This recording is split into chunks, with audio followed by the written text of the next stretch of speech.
Hello, everybody. Can you all hear me? We had a bit of an internet issue. All good? Yeah, perfect. Lovely. So warm welcome to today's practice. We actually have a live group here as well. But they've all stepped out for a snack. So they'll join in a few minutes. So meanwhile, all of us will start. Let me just spotlight myself. Okay, good.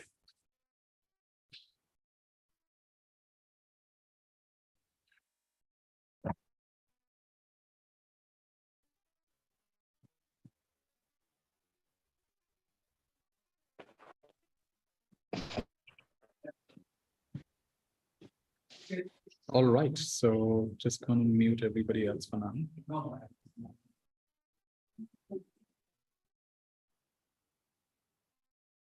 So we've had a gathering here in Pune. We've last 2 hours we've been sitting together, and one of the themes that came up quite strongly is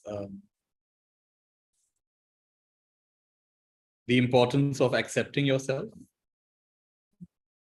the importance of respecting yourself, liking yourself, and maybe even loving yourself. And that's one theme which came up. So one question which I asked everybody is, what is it like? So here's the principle. Sometimes when you say, I accept myself, then a part of you says, no, you don't. Sometimes you say, I like myself, a part of you says, no, you don't. So when you phrase it like a question, it's a little bit more acceptable. So what would it be like to accept myself?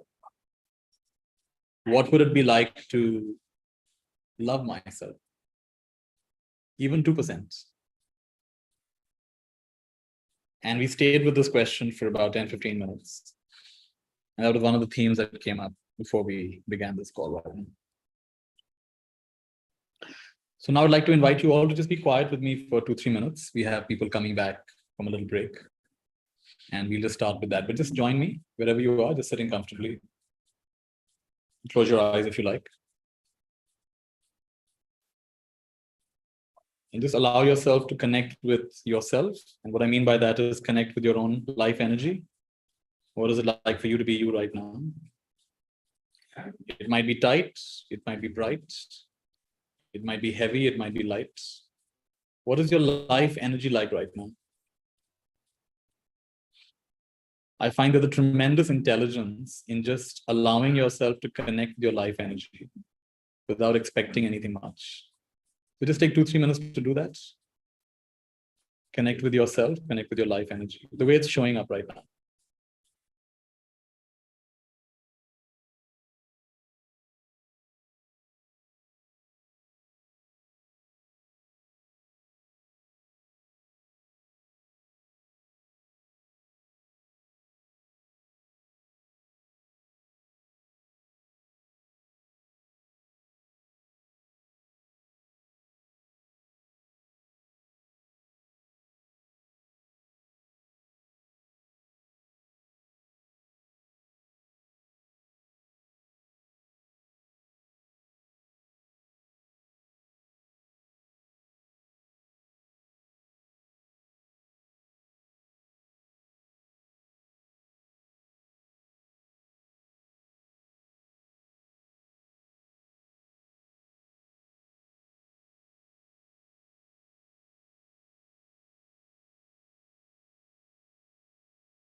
One thing I'd invite you all to do is to just connect to this, connect to the energy of this full moon evening. What is it like to have a full moon night? I know some of you are in a place where it's not night, but nevertheless, it's full moon.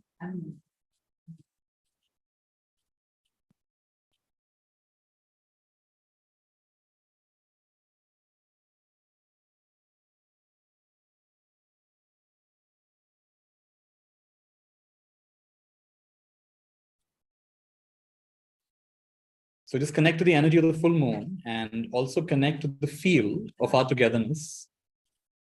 We're all here from different parts of the country, different parts of the world. And even though you may not know everyone here, what's it like to just connect to this invisible field that connects all of us? And it may require some imagination, but that's fine. Feel as though we are all connected by an invisible web.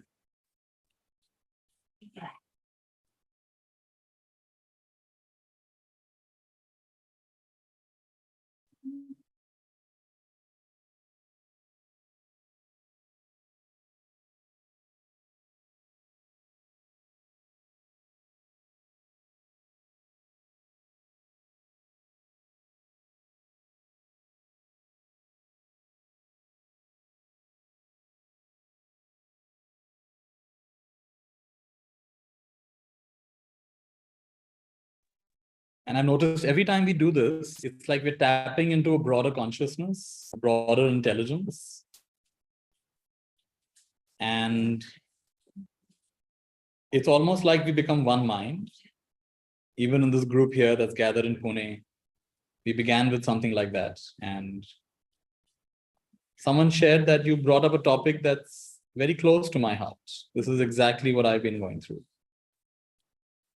And I think that happens because when we connect as a collective mind at some level, the right topics emerge. Exactly what you need to hear at exactly the right time, shared in exactly the right way, that it creates a shift in you. So I'd like you to relax your sense of individuality, your sense of being a wave, and connect to that ocean-like intelligence that is the energy of this full moon night and our togetherness.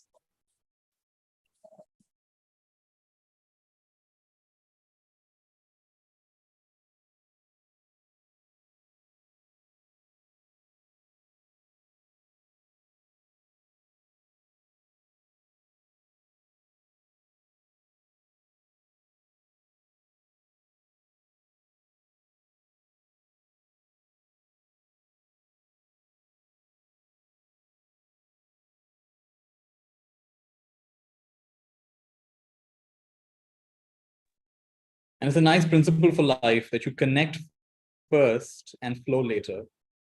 Connect first and flow later. Connect to yourself. Connect to this moment. Connect to the energy of the group or the activity that you're part of. Connect first and flow later, which means let the flow emerge from that connection. Connect first, flow later. Connect first, flow later. The deeper the connection, the more vibrant, deep, meaningful the flow. Just stay with that thought. What is it like for me to connect first and flow from that, or flow later?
Many years back, I was in Australia and there was a huge storm blowing over Australia. It was a hurricane system. Very high speed winds were blowing, rain, wind, thunder, lightning. And the news reports were coming that whichever town was being hit by this hurricane, entire homes were being destroyed, entire towns were being destroyed. That's how fast the winds were. And yet, right in the middle of the storm, it's called the eye of the storm, there was complete stillness, complete ease, right in the middle of the storm. So when you saw the news reports, it was like the reporters were showing how turbulent it was. And then the eye of the storm would move over that town or city. And they said it is quieter than the quietest night. It is more still than they've ever experienced. And so what I'm trying to say here is that no matter what turbulence is going on in your life, no matter what gale force winds are blowing in your life, there is an eye to the storm. And in this gathering today, I invite you to come to the center of what's going on. At the center of the hurricane system is complete stillness and ease. At the center of anything that's going on is complete silence and stillness. Return to center. Return to center. So I invite each one of us to return to the center, the eye of the storm, no matter what's going on in our life.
And what if we tell you that your well-being is as deep as the ocean and your restlessness is as shallow as the waves?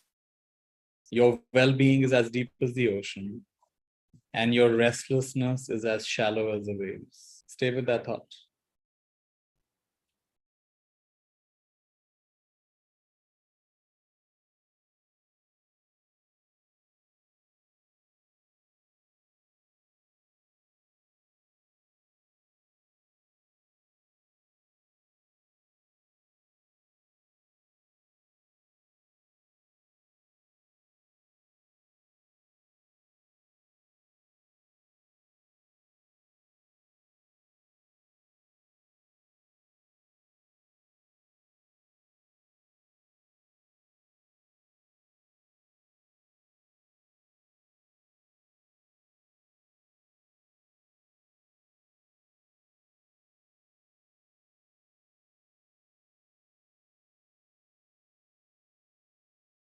Can you allow yourself to take in the fullness of this moment? Can you take in the fullness of what's happening at a mental level, the fullness of what's happening at an emotional level, the fullness of what's happening at a physical level, the fullness of what's happening at an environmental level, the fullness of sound and sight and smell and taste and touch? Can you allow yourself to take in the fullness of this moment? What happens when you take in the fullness of a moment? You become the moment. You become the moment. Can you allow yourself to shift from being a person to being a presence, which means shifting from being in the moment to becoming this moment. How do you become this moment? You take in all of this moment without preferences of how it should be, how it could be, and how it would be.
So just coming together and practicing on this full moon occasion, whether it's online or it's in person, I would like to intend that each one of us gets exactly what we need and lets go of exactly what we need. Let it be a refreshing occasion. Let it be a nourishing occasion. Let it be an energizing occasion. Let it be an occasion that grounds us and reconnects us to what is most meaningful, most powerful for us at this time in our life. And let it all happen without too much of fuss. Let it just happen naturally. That as we go through this process, each one of us feels a little bit more centered, a little bit more expanded, a little bit lighter, a little bit more connected. We've let go of something heavy, and we're feeling more aligned in the direction of our life. And this is very good. This is a very good use of our time, use of our attention, use of our energy towards what I like to call unburdening. We're unburdening ourselves in some way. Too many thoughts can chain your life. Too many thoughts can chain your life, like you've been chained up. Sometimes a single thought can change your life. And you never know when that thought will come and from where it will come. Too many thoughts can chain your life. It takes a single thought to change your life.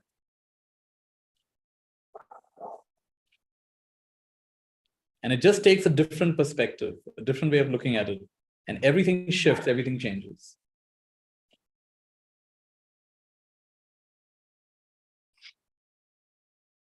It's already happened to each one of us many times in our life. Someone said something encouraging to us. Someone saw something in us that we didn't see in ourselves. Someone asked us not to give up. Or someone asked us to give up and try something different, which is also sometimes necessary and intelligent. And that nudge, that new way of thinking, that new perspective, that took us on a totally different journey.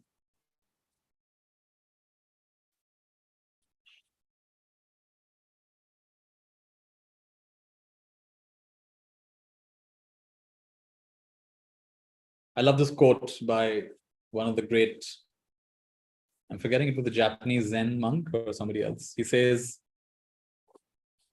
having no destination, I'm never lost.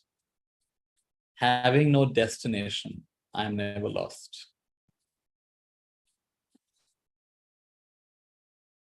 As long as you have a destination, you will always wonder, am I on the right track or not? Am I going the right way or not? But having no destination, I am never lost.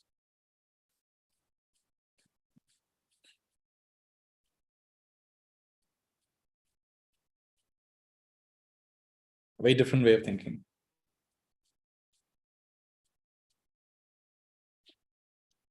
So with these kinds of gatherings, at some level, I have a destination. I kind of just mentioned it right now, that we feel a little bit more aligned, a little bit more light, a little bit more clarified, a little bit more clear. And to hold that intention lightly, not tightly. I find this the fundamental difference between expectation and intention is how tightly you hold it. A desire held tight is called an expectation. A desire held light is called an intention. Expectation is outside in. When that happens, then I'll be okay, then I'll be happy. Intention is inside out. I begin by being okay, and then good things happen. The right things happen. It's a fundamental difference. So holding a desire lightly, not tightly. And the other way of saying this is that this or something better will happen. This or something better happens in a joyful and harmonious way, in perfect timing for the highest benefit of all. I would say anytime you make an intention, always add this line to it. What's the line? This or something better happens in a joyful and harmonious way, in perfect timing for the highest benefit of all. This or something better happens in a joyful and harmonious way, in perfect timing, or if you like, in divine timing, for the highest benefit of all. And what this does is it converts your expectations into intentions. How do they do that? Because you said this or something better. So either this, whatever you were hoping, or something better. So when it doesn't happen, oh, something better is coming my way. Man chahi ho to acha, na ho to aur bhi acha. If I get what I want, that's good. If I don't get what I want, that's brilliant. Why is it brilliant? Something better is coming my way.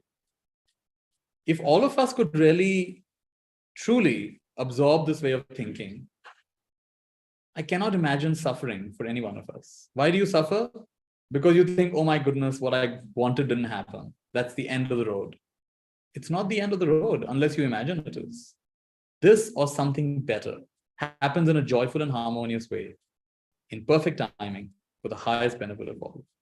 Man chahi ho to acha, na ho to aur bhi acha. Can you feel the energy of these statements? Can you feel the power in these statements? Can you feel the blessing embedded in the statement? Can you notice how different your life will be if you really thought like this all the time? You're waiting for a cab and the cab keeps canceling. Instead of getting frustrated, oh, not getting what I want. Something even better is coming. I need to be at another place at a later time, it seems. That's the reason. It's a very different way of thinking. And whatever you think, it tends to prove itself. It tends to become true. So if you think like this again and again, that tends to be your reality.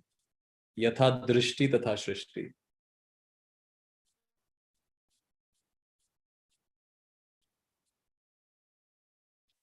Let me give you another few very powerful thoughts. Just feel the power of these thoughts. They're very simple thoughts, but I want you to feel the power of them.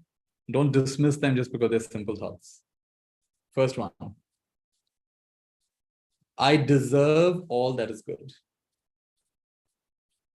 I deserve all that is good.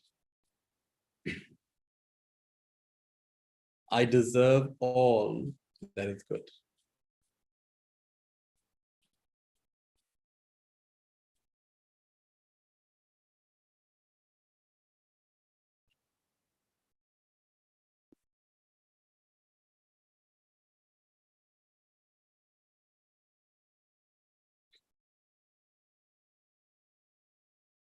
Next thought. All I need is within me now. All I need is within me now. Everything I need is within me now. I use this affirmation so many times. I've always fill in the blank with something or the other. All the love I need is within me now. All the creativity I need is within me now. All the wisdom I need is within me now. All the power I need is within me now. All the abundance I need, freedom I need, everything I need is within me now.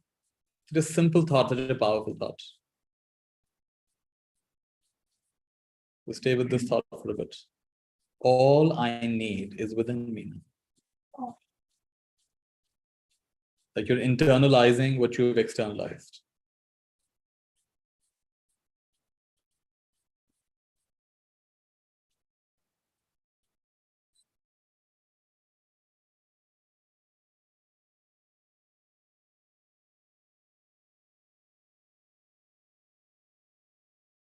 I was about to give a talk in the US. There was a big gathering. And I was waiting for the session to begin. I was looking out of a window, and there was a beautiful tree, and every leaf of the tree was dancing in the wind. Have you ever noticed that? An entire tree is dancing. Every single leaf is dancing. So in that moment, this beautiful thought came up. The thought is, what if this is the most perfect moment of my life? What if this is the most perfect moment of my life? What if this is the most perfect moment of my life? What happens when you think like this? This is the most perfect moment of my life. All I need is within me now. I deserve all that is good.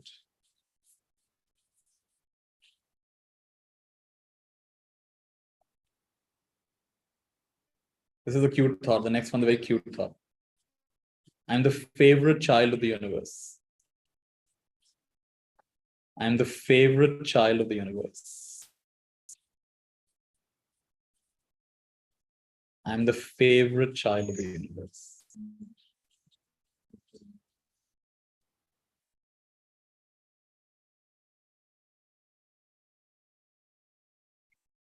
And in a way, you really are, because when you close your eyes, the whole universe disappears. When you open your eyes, the whole universe appears. That doesn't happen to anybody else except you. When other people close their eyes, nothing disappears. When other people turn around, nothing much happens. When I turn around, the whole room turns around. So it is not entirely false that I'm the favorite child, because I've been given certain power that nobody else has. If I close my eyes, the sun, even the sun disappears, no matter how powerful the sun is.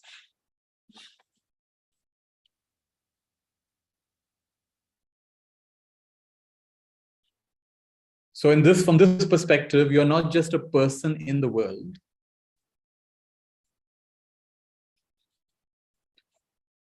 The world is appearing to you. The world is appearing to you. You're not born in this world. The world is born to you. It's also true. When you wake up in the morning, the world appears. You sleep at night, the world disappears. And we've been conditioned to think, oh, you're just another person in the universe, just another person in the world. But in your actual experience, that's actually not true. In your actual experience, you are always in the center of the universe. Try it. Go anywhere. Go to a mountain, go to the ocean, go to this country or that country. Guess what? You're always in the middle of the whole universe at all times. You are always in the middle of the universe, isn't it? The whole universe organizes itself around you. So in some sense, it is true. You are the favorite child of the universe because nobody else in existence has the same experience as you have. They have it from their perspective. Yeah. So in some way, they are also the favorite child. But in your experience, you're the favorite.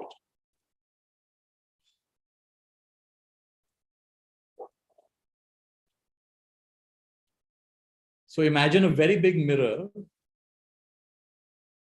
mirror falls down and smashes into 1,000 pieces. Those pieces are scattered on the floor. Every piece is reflecting something slightly different because they're scattered on the floor.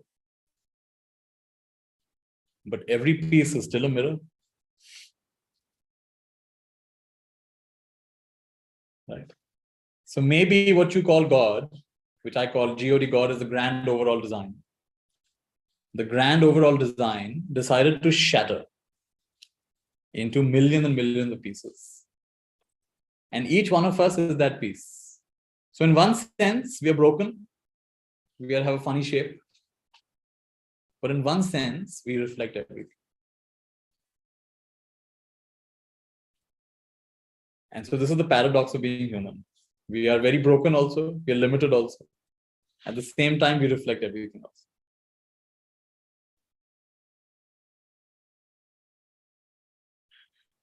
And one of the ways I find, experientially, the way I do this is, I notice again, I learned this from Douglas Harding, wonderful teacher. So I notice again and again that I can see all of your faces. But the only face I cannot see in this room is my own face. How fun. I can see all of your faces, but I can't see my face. You can see all the other faces, but you can't see your face. You can only imagine your face. Your face, you would imagine it over your shoulders, but actually your face is always a few feet away from you. Go look in a mirror. Your face is there, but your face is not here. This is not some strange thing. It's actually your experience. In your actual experience, I remind myself many times every day that I can't see my face. Noticing it? You can't see your face. I see normally they say between your hands, your face should be there. But as I look between my hand, I don't see your face, I just see a space. What's that? There's no face here. There's a space here. And if I take my hands back, hands disappear. My hands go into nothingness. Just try it once. You can hold your hands over here. You're seeing your hands. You're seeing a room, you're seeing hands. And then as you come closer and closer, something amazing will happen. Your hands will disappear. They'll go into nothingness. They'll completely disappear and then they'll reappear. So they go into nothing and they come out from nothing. And that's our whole life. We come from nothing and we go back to nothing. And you can experience it right now. So if I imagine myself as a face speaking to all of you, then I'm speaking from the perspective of personality. Nithya Shanti, the personality. I am the face speaking to all of these faces. But remember, that is an imagination, because I can't see my face. I can only imagine my face. So when I talk to you from the space, because actually in the experience, my experience is that there's a hand, there's something resembling a shoulder, and above that, I don't see a face. I see a room actually full of people.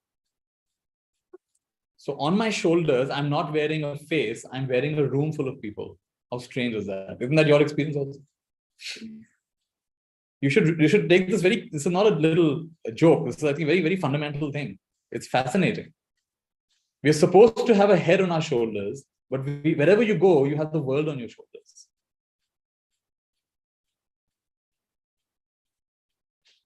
And they say, don't carry the weight of the world on your shoulders.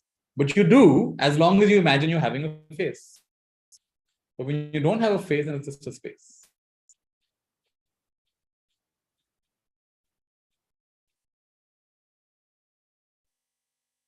So this is the way, if you want to beat death, this is the way to beat death. How do you beat death? You beat death by being timeless, ageless, and faceless. Above your shoulder is a timeless experience. See, if you're operating in time, you will imagine you have a face. But if you're noticing above your shoulder is not a head, it's a space. It's not a face, it's a space. Every time you notice that you're having a timeless experience. It's timeless, It's ageless, because how do you tell the age except by looking at the face? Oh, you're 5 years old, 10 years old, 30 years old. But what age does this have? I can tell all of your ages. I can't tell this age. This is ageless. What age does this have? This is a space. No age. Timeless, faceless, ageless. And I also like to say clueless. What does it mean, clueless? It's okay to not know. You don't have to have the answer of everything. I met my friend Badal today, and he was talking about his guru, Murari Babu. And I said, how do you contact him? Does he use WhatsApp? No. He said, you have to call him, and if he's available, he'll take the phone. I said, how do people ask questions? They said, okay, when there's a big gathering, they all write a question on a piece of paper. And the questions are passed on to him. And he's very clear. He says, if I know the answer, I'll tell you. If I don't know the answer, I'll tell you I don't. How beautiful. Because the guru is supposed to know all the answers. But how beautiful for someone to admit, if I don't know the answer, I'll not say anything. If I know it, I'll say. I think that's beautiful. This much honesty we should have. I was very lucky when I went for a coaching class. My mother wanted me to go to IIT like her. So she said, go for IIT coaching. So we went for IIT coaching. So in IIT coaching, at least in India, you have a room full of 100 students, one teacher, teaching at the speed of light, covering the board. And then suddenly he'll turn around and say, understood. And everyone's quiet. And I feel like the only dumb person in the class, so I raised my hand and said, didn't understand. All right. So then he teaches it all over again. So at the end of the class, I'm walking out feeling I'm the only stupid person in the class who didn't understand. But then many students come and pat my back. Thank you. We also didn't understand. Thanks for asking. And that's the day I realized it's okay to say I don't know. The only way you'll grow in life is if you're willing to say I don't know. If you always claim to know, then how will you ever get ahead? You get ahead by recognizing you don't know. The wise people in this world are willing to say I don't know. Again and again you say I don't know. So you go from, say with me, I know, to saying, do I know? Do I know? What do I know? So clueless. It's actually a very fascinating place to be. Be clueless. Even if you think you know, hold it lightly, not lightly. I was at my friend's house, Hira's house in Hyderabad, and her son was saying something about the Buddha. I said, no, that's not what happened. This is what happened. He said, no, this is what happened. Then I said, have you been a monk or have I been?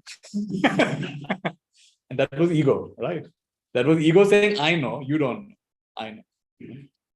But the truth is true. I also know I was not there. Who knows? Maybe he was right. I read it somewhere and I think I know. I don't really know. Who knows what happened?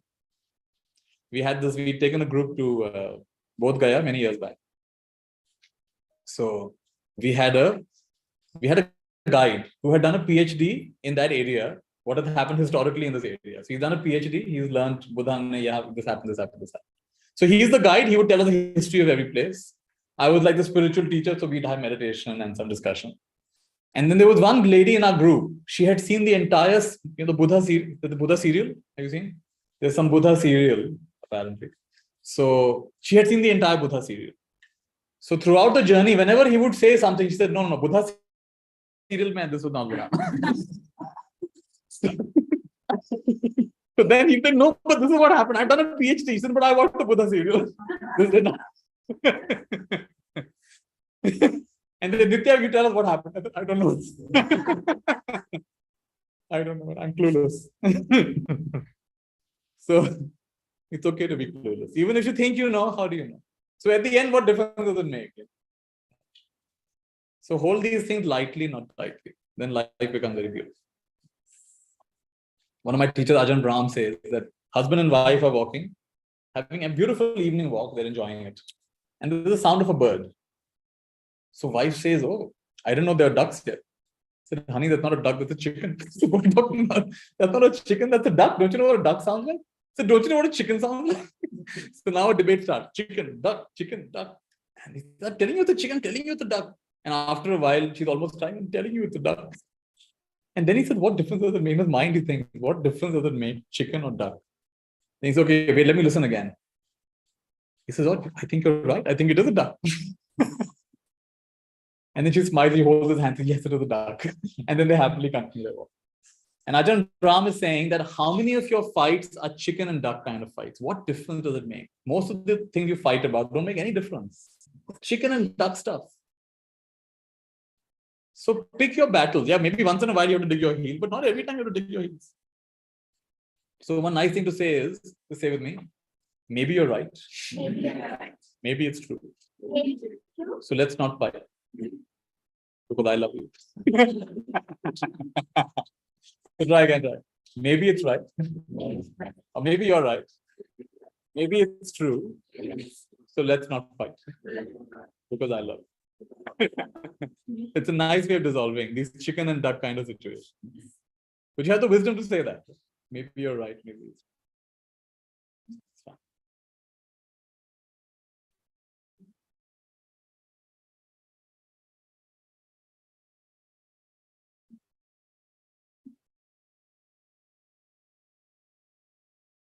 So every now and again, I know this is an unfamiliar thing for many of you, but every now and again, just notice that you cannot see your own face. This is one of the fastest ways I know to come to a place to shift from persona to presence. Persona is, I am Nithya Shanti, I've done this, not done this, I've achieved this, not achieved this, my good qualities, my bad qualities. But when I point here, I don't see a face, I just see a space.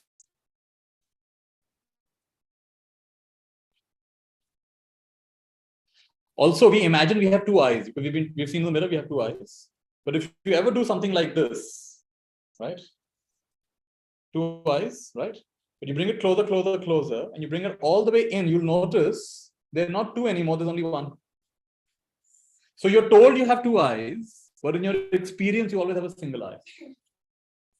So when they show in the scriptures, Shiva's third eye opens, or anybody's third eye opens. What is the third eye opening? Third eye is the wisdom eye. So what does the wisdom eye mean? That you were told you have two eyes, but in your actual experience, you only have one eye. What is two eyes? Duality. Like and dislike, want and not want, male and female, good and bad, light and dark. This is the two eyes, duality. I want and I don't want, left and right, wanting and not want. Right. Gain and loss, fame and no one knows you. But the single eye is that actually there is no, when you bring it close, you find the middle section just disappears. It's gone. I used to be very, have you ever seen through binoculars? Isn't it amazing that it's two things, but there is just one? I used to be very confused. How come, I'm seeing through two different things, but over there is just one? Because that's actually a single eye. The binocular is a great example of a single eye. It's two distinct lenses, this side and that side, but the image is one circle. It's a single eye. So the world tells you have two eyes, but your experience tells you have one eye. Tell me. I can't see the middle. You can see the middle. Then you're the only one with two eyes. That's because you're doing you're trying to focus over there in between. If I put a bindi on you, can you see the bindi? So then single eye.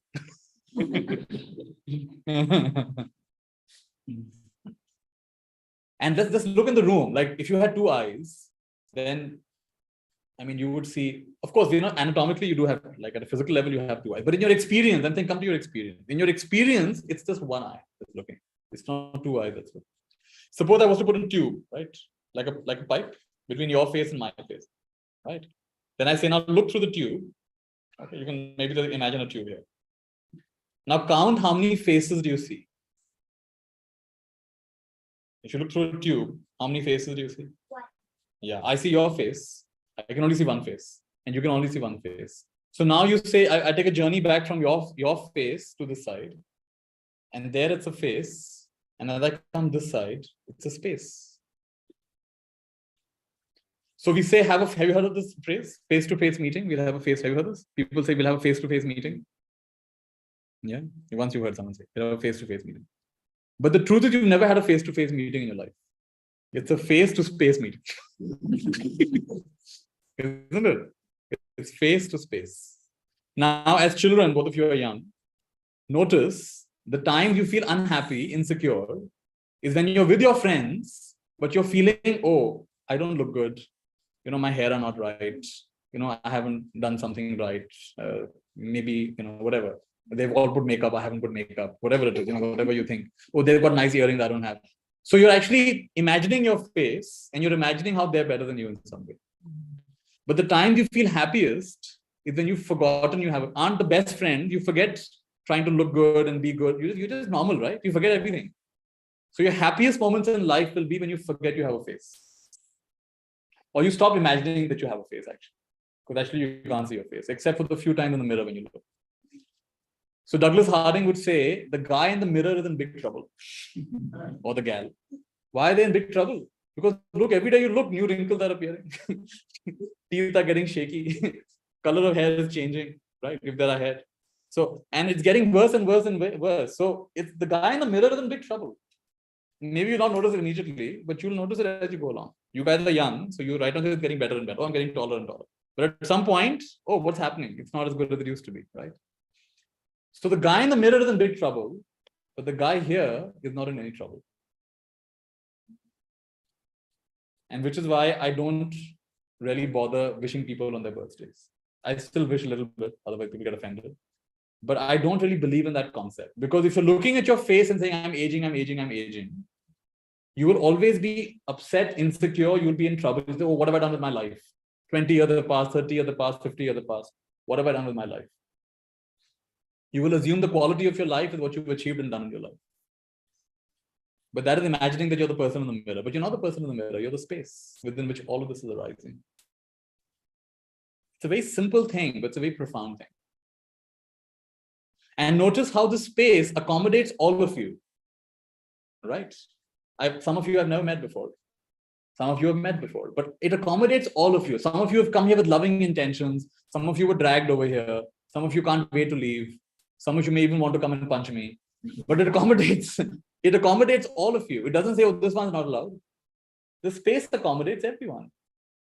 So no one has to teach you unconditional love. This is unconditional love. It accommodates everyone. Everyone, like the earth accommodates all of us. The sky and the sun shine equally on all of us. This space above my head accommodates everyone. So this is unconditional love right here. Everything is welcome. Everyone is welcome. Until my face comes back and say, oh, I don't like you. I like you. Want more of you, less of you. But without that, it's always there.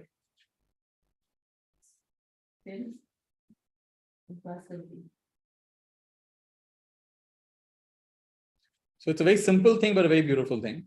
So next time you're walking on the road, notice something very carefully. Normally we think I'm walking on the road, right? But notice very carefully what's happening. If you notice very carefully, you'll find the road is walking through you. Imagine right now walking on the road and check. Are you really walking on the road or is the road walking through? There is a Zen koan in Japan. They have these puzzles. So the puzzle goes like this. What is it like to open your mouth and swallow the whole river? What is it like to open your mouth and swallow the whole river? Now, how can a human being swallow a whole river? It's impossible. But try this sometime. Go on a bridge. Maybe even Pune has some bridges. Go on a bridge. Face in the direction in which the river is coming. And notice that you can't see your face. What's happening? You're swallowing the entire river. That's exactly what's happening. Isn't that what happened? Pura Ganga pi gaye. Yahi ho raha hai. You're drinking up the entire. This is a capacity you have. Nobody else has this capacity. And because you have this capacity, you are the favorite child of the universe. So this is the amazing balance we have to make in life. I'm just another ordinary person, which you are, but you're also the most extraordinary being, which is also true. And if you get too attached to one, you're in trouble. You get too attached to the other, also you're in trouble. If I think I'm the chosen one, right, then also I'm in trouble, because actually all of you are chosen ones. But from my experience, I am the chosen one, because this is my experience. I'm the only headless being I know in the entire universe. And not only human being, even animals can't see their own face. I don't know this strange animal that can look back at itself. But nobody can see their own face. Right? So they're blown wide open. In other words, have you seen those emoticon of a brain like head blown, mind blown, head exploding emoji, right? So actually all of you were born blown open. You're blown open. Blown open for what? The whole world. You are blown open to experience the world. This is a completely different way of experiencing life. And you have imagined yourself to be a face in the space, but actually you are the space which accommodates all the faces. And this for me is sanity. This is instant sanity. As long as you believe I'm a face in the world, that is instant insanity. Now go for 1,000 retreats, 1,000 therapy sessions, 1,000 medicines, you will still remain insane. Why? Because you've imagined a problem that doesn't exist. You've imagined a person that doesn't exist. There's just a presence, there's just a space. And notice now, if I notice very carefully, a lot of activity is happening in the space. Like there's a fan rotating. Some of you are moving your hands and legs. Outside leaves are moving. And I'm not controlling any of it. Remember what we said earlier? Say with me, relax. Yeah. Nothing is under control. So when I look, I see it's all out of control. You guys are, someone's smiling, someone's deep in thought, someone's either open, someone's closed. These kids are trying to figure out what's going on over here. And we don't know, but it's completely out of control. Right? And even if I imagine this is my body, now what part of did I choose to have 10 fingers? 2 hands? Maybe it's nice to have 8 hands. Why just 2 hands? Maybe it's nice to have 20 fingers. Why just 2 fingers? Right? Why just 2 ears? Let's have many ears. How come you can close your eyes but not close your ears? I'd rather close my ears as well. Sometimes it's too loud. You can close your eyes, but you can't close your ears. Who designed that? It just happened, right? And every cell in this body is doing its own thing. And thoughts are flowing, and images are coming, and sounds and sights. Which part of this are you really controlling, actually? So when you're blown wide open, you realize it's all just happening. Ghatna ghat rahi hai, ghatna ghat. Things are happening. So align yourself with what's happening. You will have a smooth life. Align yourself with what's happening. And yes, my face will reappear. I will imagine I'm Nithya Shanti, I'm doing this and that. But at least now I know I have an option. Right? This is a great, all of you attending here live or online. I think this is a fantastic gift that is being offered. Now, I don't know how many of you will recognize this as a gift. It's a fantastic gift. Goenka ji used to have a doha. I'll say it in Hindi first. चाहे तो ठुकरा चलो, चाहे अंग लगाओ, 3 लोक की संपदा पड़ी तुम्हारे पास. चाहे तो ठुकरा चलो, चाहे अंग लगाओ, 3 लोक की संपदा पड़ी तुम्हारे पास. So you can either kick it away or you can embrace it. But the wealth, the treasure of the 3 worlds is now at your feet. What are the treasure of the 3 worlds? Recognizing this. In your actual experience, you were not born into this world. This world was born onto you. Like you said, I was born at 7 p.m. What did you say, 7 p.m.? AM. No, PM. Confused हो गया ना क्योंकि मालूम नहीं था आप बाद में बताया आप बड़े कॉन्फिडेंस से बोलते हैं मैं पीएम नहीं एम में पैदा. So in other words, none of us was present. I was told by my mother, you were born at so and so time. Birth certificate says so and so hospital, so and so city. I don't know that. Someone tell, which of you knows that? In your experience, you were never born. In your experience, this world was born onto you. And so in your experience, you will also never die. This world will die. You will not die. This is a very different way of thinking. No one talks about this. So if you rely on your experience, life becomes very simple. If you rely on other people's experience, it's very confusing. In your actual experience, it's very different.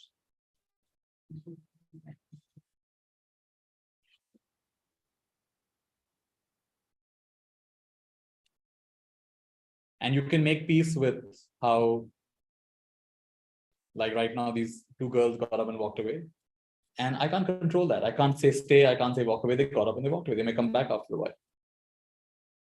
It's completely out of control. And that can be the most scary experience. So let me tell you, things being out of control are scary enough to drive you mad. But if you relax into that, that'll be the most blissful experience you'll ever have. The same thing will make you mad and will make you blissed out. The day you realize nothing is under control is the day you'll either go completely mad or the day you'll be completely free. That's exactly that moment. So these kinds of sessions are hopefully tipping the favor in the in the direction of completely free. Because that moment you just relax. It's going to happen the way it's going to happen.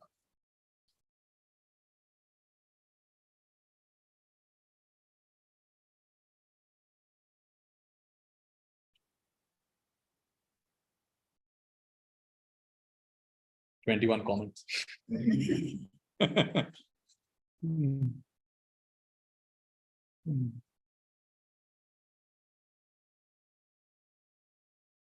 Anyway, that's good.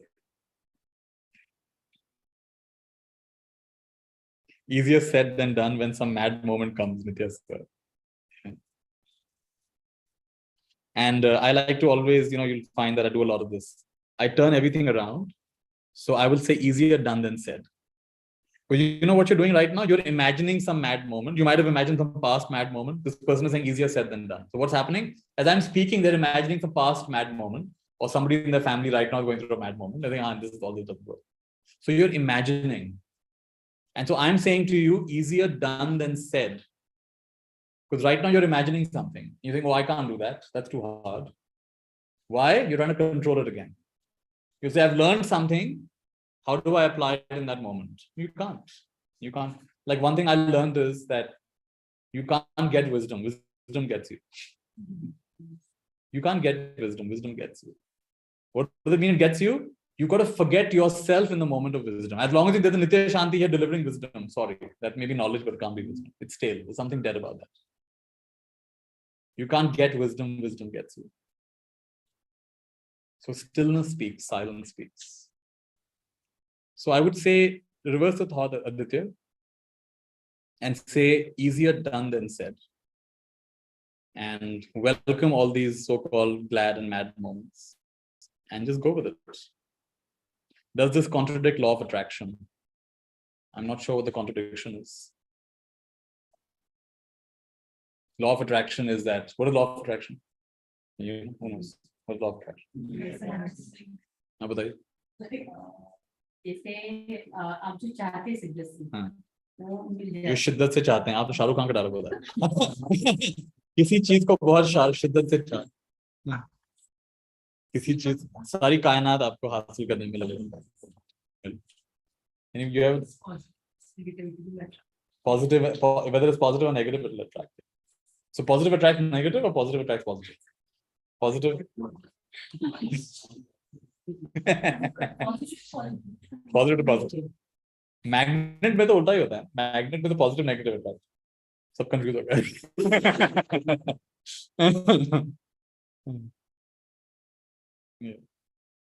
I don't know if it contradicts law of attraction, but for me, this is very clear that when you are not operating as a person, everything is in balance, everything is in harmony. Because you're not in opposition to anything. You're not saying more of this, less of this, not trying to control anything.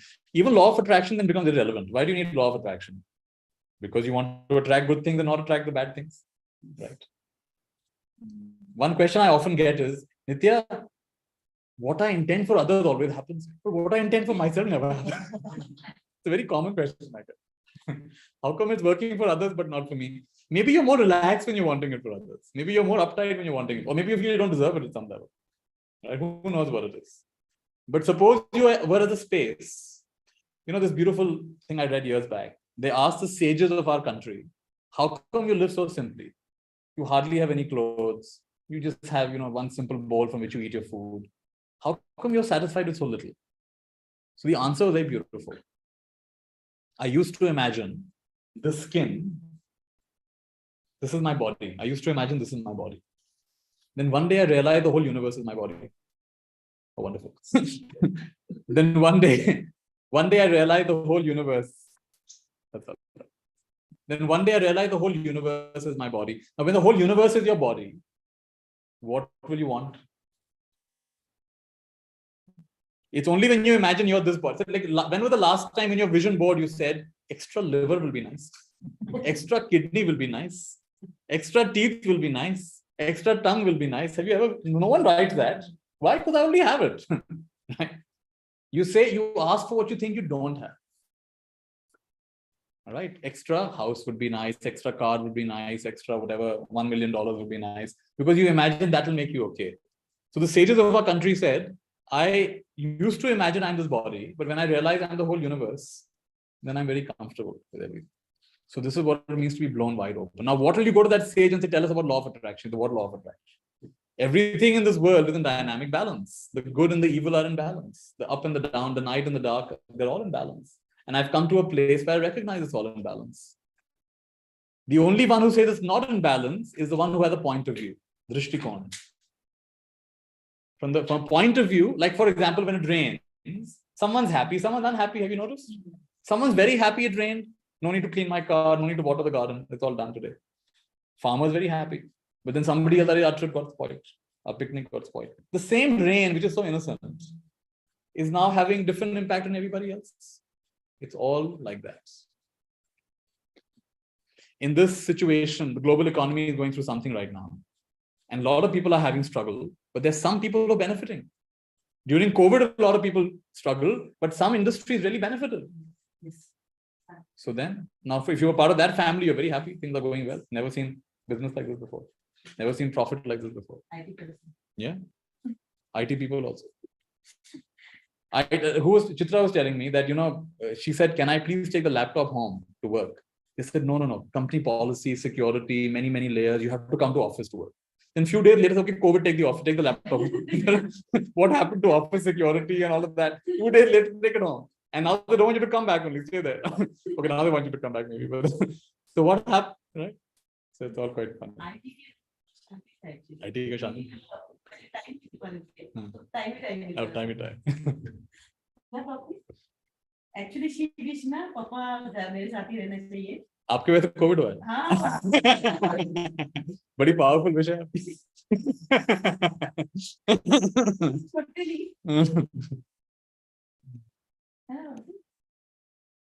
Please repeat the chicken duck statement. Okay, the chicken duck statement was, let's all say it together. Maybe you're right. Maybe it's true. So let's not fight. Because I'm right. Got it? Maybe it's right. Maybe it's true. Good. Right. It's already past 10. Oh my goodness. I really got timeless. Good. Does anybody online want to ask something? Happy to answer. And also anybody here, you want to ask something or say something?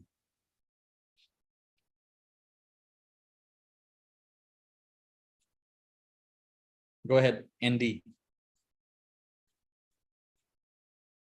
Adding something, not asking, Nithya. Earlier you talked about telescope or binoculars and all that, right? So it connected something. So outside is field of view. It's one. And here at the level of eyes, there are two eyes, but in the brain, again, it's one image. So one becoming two and then becoming one again. Beautiful. The biology professor. Thank you. नहीं आप पढ़ा रहे थे तो मैंने भी microscopy पढ़ा दिया. सही बात है. Thank you, love it. Ratan, go ahead, Ratan. Yeah, hi Nithya. I want to know. See, it's always that we come from oneness. As you said that, I see it like we come from the current. We are all bulbs. We light up differently, and we'll go back to the same current. Now, if that is so, then why do we experience so much of life and many life forms and deaths? And again, if you have to go back again, I have this quest. Just want your thoughts on this. Yeah, I don't think there's any final answer to this, but it's almost like that's the only game left in town.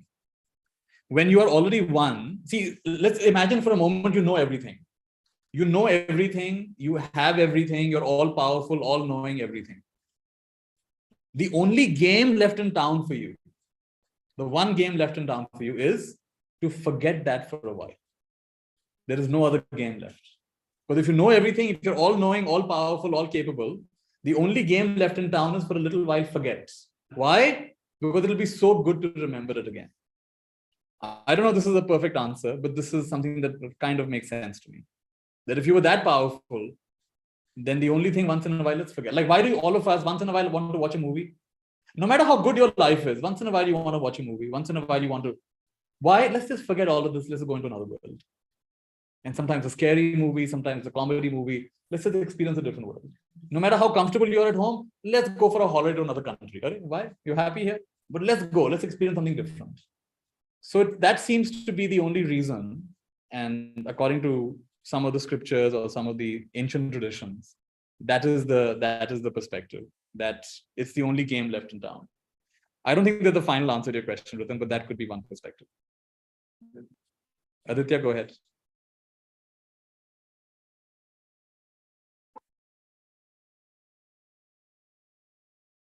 Aditya Sharma, do you want Hello. to? Yeah, go ahead. hi. Hello, Hi. sir. Hi. Very good evening to you. Happy full moon day. Actually, I wanted to ask, I asked you this question earlier that it's easier said than done because, many times I feel that I get a lot of, even if I'm trying to, because I feel that this is one life and you should not have double thought about doing anything. So sometimes when I'm planning to do something for a greater good, I get like there's some negative energy coming to me or something which is stopping me or is giving me some doubt. So in that situation where I really want to do something and I really want to just jump in, just do something, and something really stops me and limits me to enjoy my life the way I want to, because it's one life and I'm experiencing it, and I'm the universe and I'm the favorite child of the universe, that all those things in picture. Why does it happen that I'm not able to do that? Or maybe in some situations where I was talking about mad moments, where like someone is instigating something inside you which is not positive, and in situations where you just shout like, hey. So why does that? I mean, how, even if we say so pure and such divine souls, then that why do we like get into those things? I just want to know, because then that the thing stays with you, and this is like unnecessary guilt you get after that. Hey, why did you do that? It should not happen like that. So I want to know. I'll share with you something which comes from the Greek tradition, the Stoics of the Greek tradition. And normally we say something bad happened. Oh, so sad that happened to you. So sorry that happened to you. So the Stoics have a very different perspective. When nothing bad happens to you, we say we're so sorry for you. Right? Nothing bad has happened to the person. We're so sorry for you. You've never had any misfortune. We're so sorry for you. Why are you sorry? No misfortune. They say you have no idea how unlimited you are. It's only when you hit adversity, isn't that true for all of us? It's only when we hit a challenge and adversity, a setback, that we realize, wow, I'm much stronger than I imagined. Wow, I'm much deeper than I imagined. I'm much wider than I imagined. I'm much more capable than I imagined. It takes something like that, right? So this is the complete opposite perspective, Aditya. For you to have this one life, then this is what the Stoics would say, that we wish on you many, many challenging situations.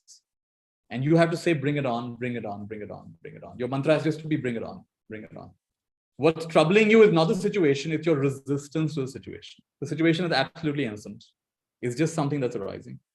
And it's your idea that, oh, this is spoiling it, this is messing it, this is spoiling my nice, perfect plan for my life. That's not in your hands. Right? So bring it on, bring it on, bring it on. Man chahi ho to acha, na ho to aur bhi acha. If I get what I want, that's good. If I don't get what I want, that's brilliant. This is a powerful way of thinking. And you will literally bounce. You take a football, try to push it underwater. Try your best. What's going to happen?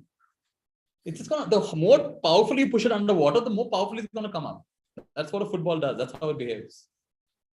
Right? So nothing can get you down when you think like this. This is a complete opposite way of thinking. Carl Jung, great philosopher, psychologist. When someone had good news, they'd say, oh, guess what? I got a promotion. Then he'd get very serious and say, okay, somehow we'll get through this together. I'm coming with good news. And when someone comes with bad news, he said, oh, wonderful, sit down, let's open a bottle of wine. What? I'm coming with bad news? Because he understood something deeper. He said that this so-called good news is actually weakening you at some level. Because you're imagining when things go the way I want, that's good for me. But actually, that's the moment, from that moment onward, you start getting weakened at some moment. You put a lot of effort to get to that point, but from that moment on, you start getting relaxed, isn't it? And when so-called bad news happens, isn't that you question everything? You question your life, you question everything you've done, you question every single thing, yourself, the whole world, and you dig out something deeper from that. Doesn't that always what happened? So Carl Jung had a deeper insight into this. What the world calls good news, the sages call bad news. What the world calls bad news, the sages call good news. Because in a way, like the way I like to see it, is life is actually not interested in your comfort and my comfort. We think, oh, I'll pray and I'll meditate and good things will happen. Not necessarily. People think, oh, I'll become spiritual, good things will happen. Not necessarily. Your life will go crazy sometimes, right? I like to say shit hits the fan. Crazy things happen. Why? Because that's what needs to be stirred up. How will you clean up if you never acknowledge what's there? So level 1 can be, oh, I did something, good things began happening, good things began happening. This is just level 1. You have to go beyond that, because sooner or later they'll stop happening. You say, why, what happened? What am I doing wrong? Why has God abandoned me? God has not abandoned you. Now you've come to the next level of your education, where even with the unwanted things happening, you still have to keep going. And it's like that famous, we've all read that in India, it was all over the place, that poster saying footsteps on the sand, it was all over the country, right? That I saw two pairs of footsteps on the sand, and that was God with me. But then I said, God, what is this? In the difficult time, there's only one pair of footprints. What is that about? You abandoned me exactly when I needed you most. Only one set of footprints on the difficult time of my life. And you all know the answer. And God says, son, I was carrying you on my shoulder. So this is a very different way of looking at it. That what you imagine is good for you may not be exactly what's good for you. So you say, bring it on, bring it on, bring it on. And yes, we all crave comfort and pleasure, but don't get too attached to it, because that's going to slow you down. You will actually lament and regret the times you spent in too much of comfort and pleasure. And you will cherish the time when you went through the tapasya. You will cherish those times. D, go ahead. And I think we'll end after that. D, after you're done. Sure. Hi, Nithya.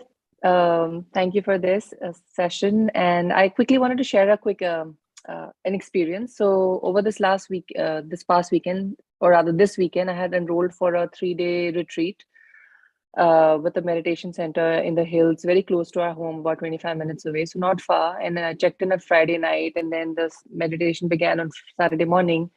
And it was a pleasant week, nothing going wrong in my life, etc., etc. I'm like, well, and the funny thing is, my meditations are deepest, if I can use that phrase, when I have a lot of turmoil and pain in my life. So here was a very pleasant week, nothing crazy that had bothered me. And I'm like, yeah, I don't know if I can meditate strong enough, right? And the funny thing is, the moment I entered the meditation room, there were about 80 people. I was suddenly reminded of this core pain, which I've been carrying for about a year. And my meditation was very deep. Then as the day progressed, there was another session. It was a beautiful session. By the end of it, I was bored. I was bored as heck. And there was one more day. I was supposed to go through even today's session. There was a morning meditation, but of course there was a family situation, so I had to come back home. So my question to you is, it's true that, it's so ironic that human beings need pain in order for us to go so deep. But and we pray for healing, and then the healing comes and you kind of somewhat healed. But it's, it's like I, constantly need that pain to go deeper into being really rooted with my spirit. And I kind of felt bummed. I said, there was one more day left. I could have finished it. I'm like, 10 din ka vipassana to main kar hi nahi paungi, because, then I'm like, I don't have a problem in life. And so my question is more about how can I make myself, these practices and whatnot, they are great. But after a point, I really felt bored. And I'm like, I don't know if that's a good thing. First, that was my first question. And the second question is, the center was, a Jesuit center. So there were photos of Jesus Christ on a cross and whatnot. And then the message came to me when I was, crossing one of his statues. Like there was one statue of him on the cross, and there was another statue of him all healed and healing other people. So it was almost like he said that, I was put on the cross, but guess what? I resurrected and I kind of, I came back. So, and so this message of, us, everyone going through this awful pain and, being crucified by the world and ostracized and shunned by the world. And you feel like you feel basically alone and left out. And then by virtue of some miracle or God's grace, you end up resurrecting back in a more wholesome manner back into the world. And then suddenly everything is very blah. I'm sorry, I snuck in two questions here, thoughts here. But Well, one thing yeah, I would and I'm say, like, actually, you're right about the blah, because eventually it's going to become very boring. That's actually, you may not like to hear that. We imagine it'll all be very blissful. Actually, it becomes very boring. It's all very boring, because when you stop imagining that this will happen, that will happen, I'll achieve this spiritually, that in the world, it actually is very boring. And there's a sweetness in that boring. If you don't resist it, take out the word boring, there's a sweetness in that. We've been craving for some great high, and which is why the pain is also so attractive. That deep pain leads to, when the pain finishes, then there's a great high.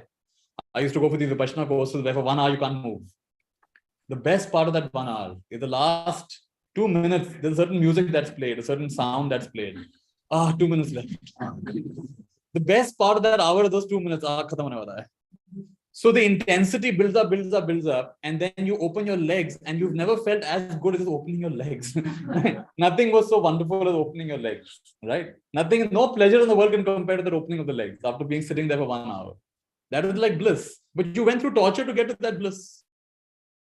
So normally, like many of you sitting now, I don't know if your legs are hurting, but if your legs are just sitting, it's quite boring. Yeah, nothing much is happening with your legs. That's kind of boring. But there's a beauty in that boredom. It's just simple. So we were talking earlier about this wide open, like above your head, there's no face, it's just a space. So from this wide open place, you will not need so much drama. Your drama comes because you imagine you're a person, I need to become this, let go of this, achieve this, the good qualities, bad qualities, other people have done this, they should have done this.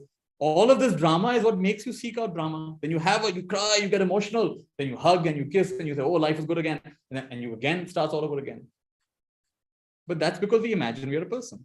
And so then we will constantly be in this drama. So this is drama, and this having no face, this is dharma. So drama will always be me against you, against the world, ups and downs, likes and dislikes, pleasure and pain. And then there's dharma, which just is. So it's not necessary. And that is our experience with Jesus Christ, for looking from outside. That was not Jesus. Jesus' experience is nothing that you and I will ever know. We are just imagining, oh, he's on the cross, oh, he's carrying that heavy burden, oh, how hard it is for him. But that is not his experience. He has a very different experience.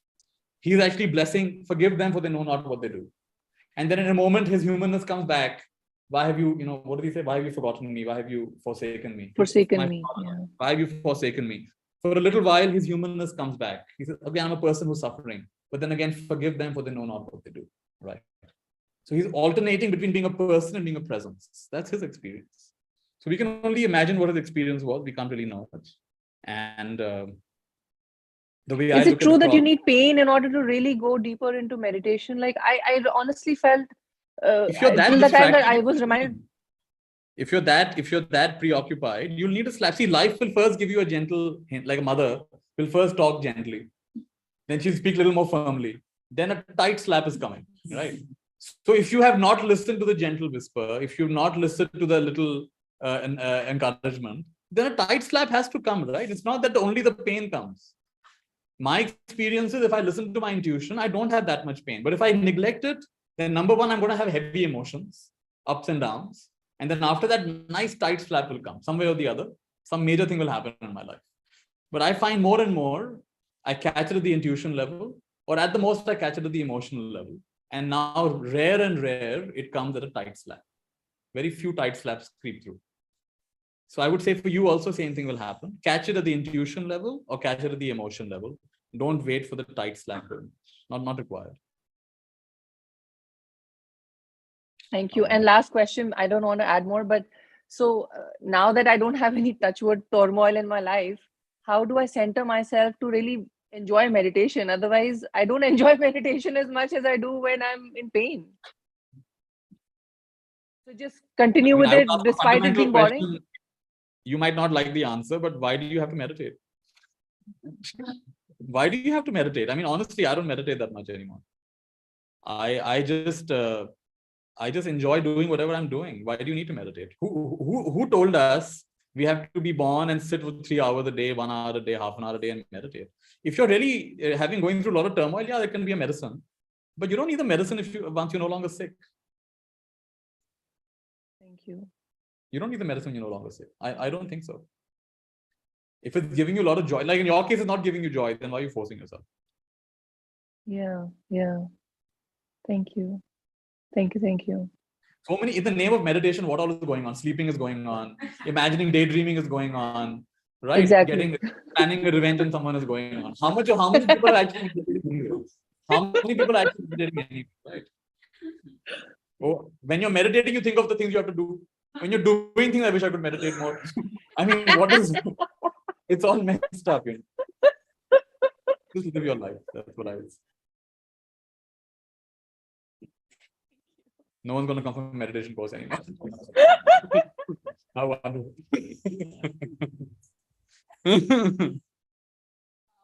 Amazing. Thank you.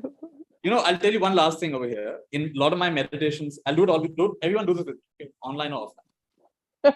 So the most opposite advice you'll ever get for meditation. So here's what I'm going to tell you.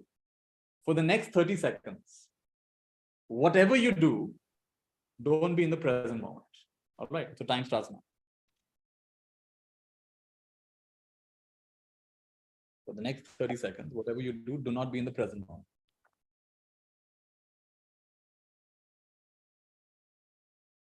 Think of anything. Remember anything. No, try harder. You're not trying hard enough. Don't be in the present moment. For the next 15 seconds, do not be in the present moment.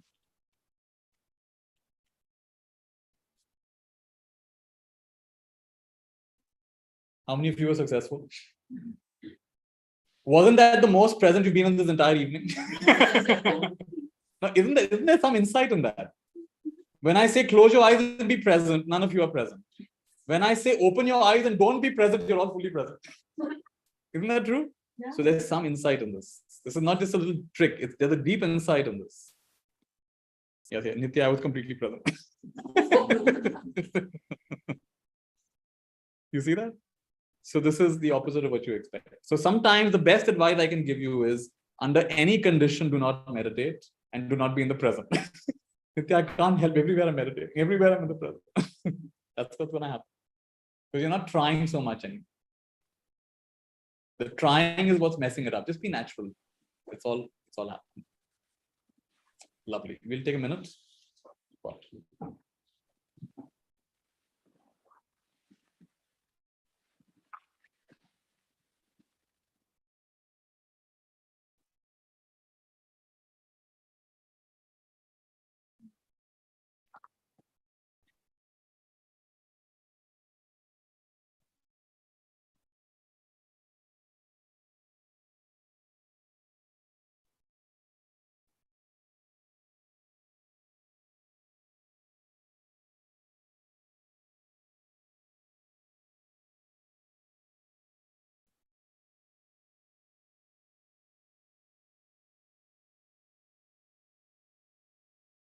So we began this session by inviting us to connect with ourselves, connect with the group energy, connect with the energy of this full moon occasion, and inviting whatever has to be let go will be let go, whatever has to be integrated will be integrated.